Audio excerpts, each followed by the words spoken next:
na-stock kaya di lumalamig. Sabi ng customer na nabila ni sir ng sasakyan na to ay lumalamig daw to bago nila na-stock. Ang gagawin muna natin ngayon ay cleaning ng evaporator baklas para makita natin kung may leak. Ayan, ito yung evaporator niya mga kalamig.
Stock na stock talaga.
Bak nito na.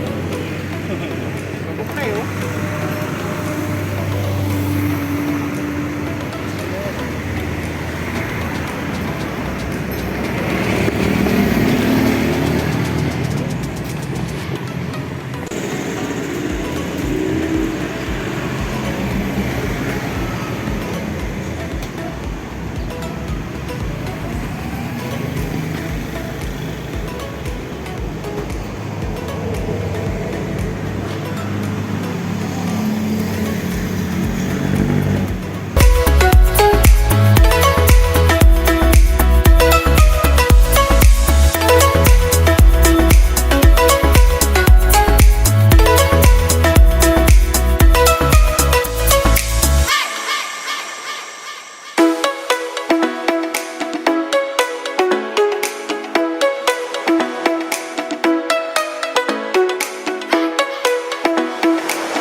Mga ilang buwan kayo na-stock to, sir?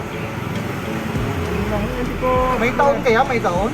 Hindi naman siguro. Binayad ko kasi sa kanila yun eh. Hindi, pero ano, nung kinuha nyo to, Ilang araw pa na 10 days lang. 10 days lang. Kaya hindi ko pa... Pero binayad sa kanila yan eh. Kailangan naman nila ng pera. Ano yan? Parang natalbugan ba? Kasi walang ibang batakin yan. Bilis ka naman. Ayos, walang leak. Yan, may leak ang compressor mo. Ayan o.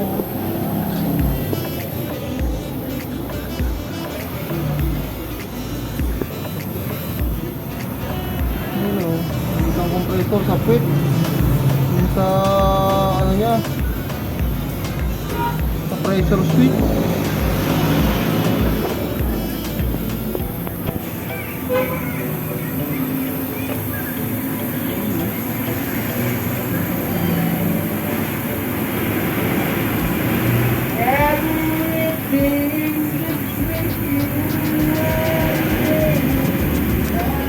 natin palta ng o-ring, Brad. Mababaw ko ang compressor. Ayan, Brad, oh, hindi na gumalaw ang reading na 215. Kanina nabagsak yan. Ang leak niya ay dun sa may pressure switch ng compressor. Okay na, na-repair na natin. Okay na dyan. Tapos palit na tayo ng filter. Ayan, marado na kasi, marami na yung system. Siguro sa katagalan na pinlasing natin yung condenser niya.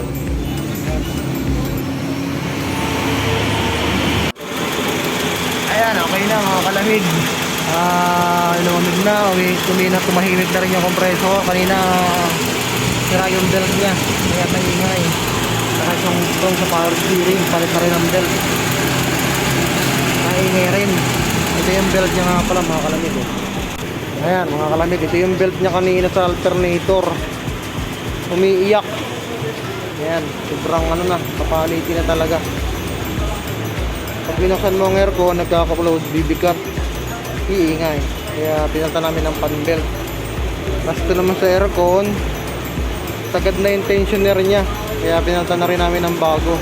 Hindi na may adjust. Ang size nito ay 3310. Ang ipinalit namin ay 3300. Yun. Kaya mas malaki pa yung adjuster niya. Ayan. Ang issue niya ay thermostat. Yung thermostat niya original pa. Ang problema yung electrical at saka yung ano yan, sira na siya. Hindi na siya nagpa-function. Kaya ang ginawa nung dating gumawa, inirekta na lang. Ayan. Gumagana na siya. Tapos ito pa, yung switch niya. Ayan. Konting magalaw mo lang, nawawala yung continuity. Ang may problema rito itong control niya. Kailangan yan, kailangan mapailaw mo siya. Pag ginalaw mo rito, yan oh, namamatay, nabubuhay. Yan. Ayan oh, patay, buhay. Kailangan makuha mo yung kaya mayroon ng papel eh. Ang kailangan dito ni Sir, palta ng switch. Pero hanggang gumagana pa, pwede nyo nang gamitin yan. Okay lang yan, walang problema yan. Basta kaya pa.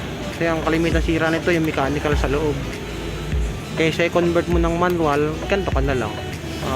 Nabubuhay pa naman siya eh.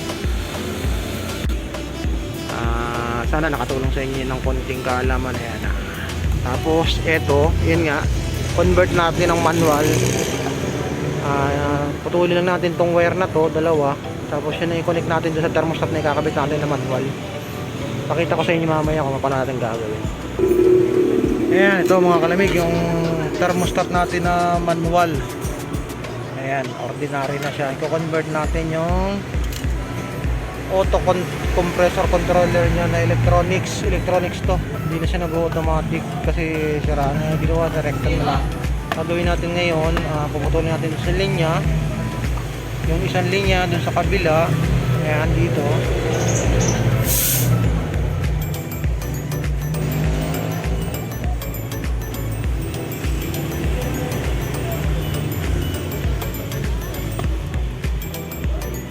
Dito sa kabila yung isang linya para mag-automatic siya. Tapos yung isa, tap lang natin dito sa kabila. Pero mas maganda siguro kung hindi na natin padaanin dito. Try natin. Tanggalin na natin itong control na to. Kasi ang mangyayari nito kasi dadaan pa rin dito eh. Bago siya dito. Kung po pwede natin putulin na to para mawala na itong electronics, gawin natin para mas maganda. Tinanggal na natin yung control nya. Ito yung electronic control nya. Hindi na natin dito padadaanin kasi magko-convert naman tayo ng ordinary na thermostat.